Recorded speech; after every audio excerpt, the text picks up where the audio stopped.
Before the opening bell, U.S. markets were closed on Monday to observe Labor Day. Later today, the U.S. Commerce Department will release July construction spending, and the Institute for Supply Management will post its August manufacturing PMI.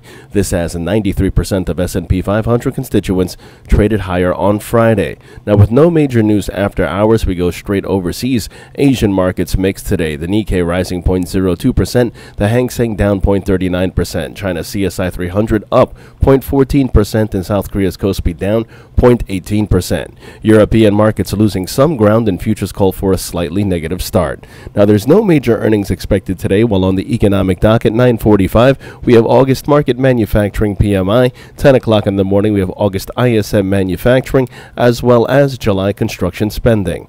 Meanwhile, in the markets, the S&P 500 is where we begin. That's capped by a negative trend line and in focus.